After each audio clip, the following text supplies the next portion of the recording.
अस्सलाम वालेकुम students, my name is advocate Ayesha reach. जैसे कि आप सबको पता है कि कल 21 अगस्त संडे को जो है आपका टेस्ट कंडक्ट होने जा रहा है लैट का।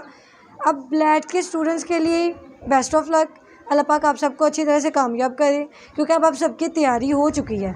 लेकिन उसके लिए फिर ओवरव्यू देने के लिए, जस्ट एक ओवरव्यू के लिए मैंने ये वीडियो बनाई है कि आप अपनी तैयारी किस तरह से कर सकते हो, इंपॉर्टेंट एमसीक्यूज़ कहाँ से कर सकते हैं। इंपॉर्टेंट एमसीक्यूज़ ये हैं कि आप जो इस वक्त मेरी डिस्क्रिप्शन पे या इस वक्त मेरी जो स्क्रीन पे आपको नंबर शो हो रहा है, आप इसके थ्रू हमसे कॉन्टैक्ट करें। मैं आपको सारे इंपॉर्टेंट क्वेश्चन जो है वो सेंड कर दूँगी।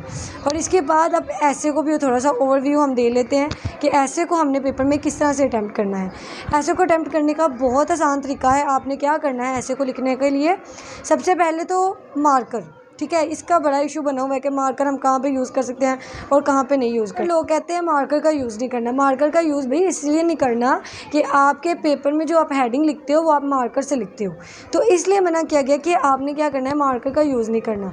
लेकिन आप मार्कर कहाँ पर यूज़ कर सकते हैं, मार्कर आप जो है कोई आपने लफ्ज़ हाईलाइट करके लिखना है अपने ऐसे के अंदर, तब आप यूज़ कर सकते हैं। इसके अलावा आप क्या कर सकते हो, मार्कर का यूज़ जो एक कोटेशन है उसको एक्सप्लेन करने के लिए आप मार्कर, चलें आप मार्कर से भी हटना चाह रहे हैं तो आप ब्लैक पॉइंटर या जो थोड़ी सी ऐसी पेंसिल हो जो थोड़ा सा हाईलाइट करके आपके वर्ड को लिखे, वो यूज़ करनी है। इसके अलावा एक और बच्चों ने बड़ा क्वेश्चन पूछने वाला आता है कि हम पेंसिल कौन से यूज़ करें, क्योंकि बच्चों देखो आपने जब पेपर करना है ना लैट में, तो आपके लिए ब्लू पेंसिल होनी चाहिए, वो जेल पॉइंटर भी ना हो, मार्कर भी ना हो, क्योंकि आपके जो निशान है ना वो आपके कार्बन शीट पे नहीं आएंगे।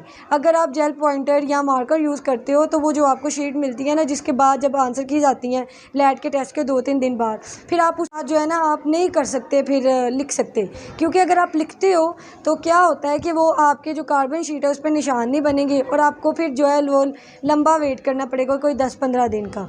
तो इसलिए बच्चों आपने क्या करना है, जो पेंसिल होती है बॉल पॉइंट होती है, ये 15 रुपये की जो मिलती है वो आप यूज़ कर सकते हैं। जेल पॉइंटर और मार्कर यूज़ नहीं करना। अब हम आते हैं ऐसे की तरफ कि ऐसे को हमने किस तरह से अटैम्प्ट करना है। पहले मैंने आपको बता दिया कि आपने मार्कर नहीं यूज़ करनी। दूसरे नंबर पर आपने क्या करना है कि जो हेडिंग्स हैं वो स्किप कर देनी है। पैराग्राफ फॉर्मेट में लिखना है कि पहले पैरे में आप क्या बता रहे हो उस चीज़ के बारे में, जैसे वादनवानी का आप ऐसे लिखते हो तो आप क्या करोगे कि उसके बारे में बताओगे कि ये चीज़ क्या है, करप्शन क्या चीज़ होती है। एक पैराग्राफ में आप वो लिख दो। नेक्स्ट पैराग्राफ में आप क्या करोगे कि नेक्स्ट पैराग्राफ में आप ये बताओगे कि इसके जो हमारे मुल्क पे जो मतलब असरात है, क्या इसके एडवांटेज हैं, क्या डिसएडवांटेज है, ठीक है। बदनवानी के एडवांटेज तो हो ही नहीं हो सकते, डिसएडवांटेज हैं वो आपने एक्सप्लेन करने हैं, ठीक है। 2-3 पैराग्राफ में आप यही एक्सप्लेन कर दें। नेक्स्ट आपने क्या करना है कि एंड पे जो एक पैरा लिखना होता है ना आपने, उसमें आपने क्या करना है, आपने अपने पर्सनल व्यू बताना होता है कि ये जो करप्शन है इसको हमारे मुल्क से निकालने के लिए क्या करना चाहिए। तो ये तरीक़ाकार आपका होना चाहिए पेपर में ऐसे को अटैम्प्ट करने का। ऐसे के लिए आपको 5 पैराग्राफ आपके बहुत हैं, 5 पैराग्राफ में आप अपने ऐसे को जो है वो कंप्लीट कर सकते हैं। और इसके बाद आप क्या करोगे कि बिल्कुल भी मतलब इरेलेवेंट चीज़ नहीं लिखनी, कटिंग बिल्कुल भी नहीं करनी।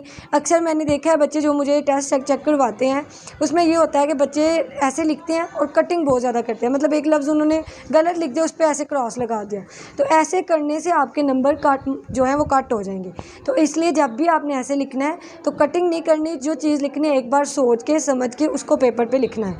ऐसे आपका 200 वर्ड का होना चाहिए और पेजेस इसके लिए जो है ना आपके ये तकरीबन 2 या 3 पेजेस काफ़ी हैं। इसी तरह से पर्सनल स्टेटमेंट से अगर मैं पर्सनल स्टेटमेंट की बात करती हूँ तो पर्सनल स्टेटमेंट भी बच्चे आपने इसी तरह से लिखनी है, वो 1.5 सफ़े की या 2 पेजेस की काफ़ी होती है। तो इररेलेवेंट मटीरियल बिल्कुल नहीं लिखना, उसमें आपने अपनी ज़ाती राय देनी होती है, अपनी ज़ाती राय को आप एक्सप्लेन करते हो। तो अपने लफ्ज़ों में जो है आपने बताना होता है कि जैसे पाकिस्तान में अगर आप सफाई रखना चाह रहे हैं तो उसके बारे में आपने अपने ज़ाती राय पेश करनी होती है। तो अगर मतलब आप खुदा ताला की किन किन नेमतों का शुक्र अदा करते हैं तो इस पर भी आपने अपनी ज़ाती राय लिखनी है।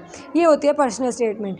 अब आते हैं हम MCQs पोर्शन की तरफ कि MCQs पोर्शन की आप तैयारी कैसे करो।